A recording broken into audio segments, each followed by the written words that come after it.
अस्सलाम वालेकुम।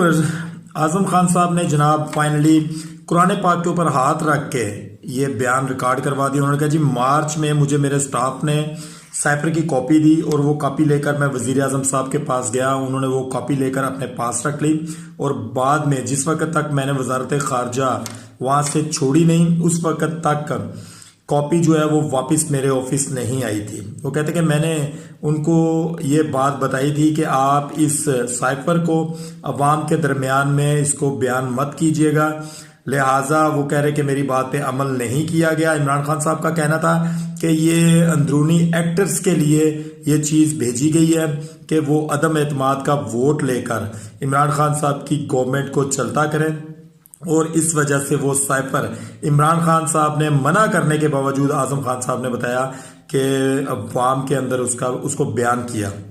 तो उन्होंने आज अपना बयान रिकॉर्ड करवा दिया।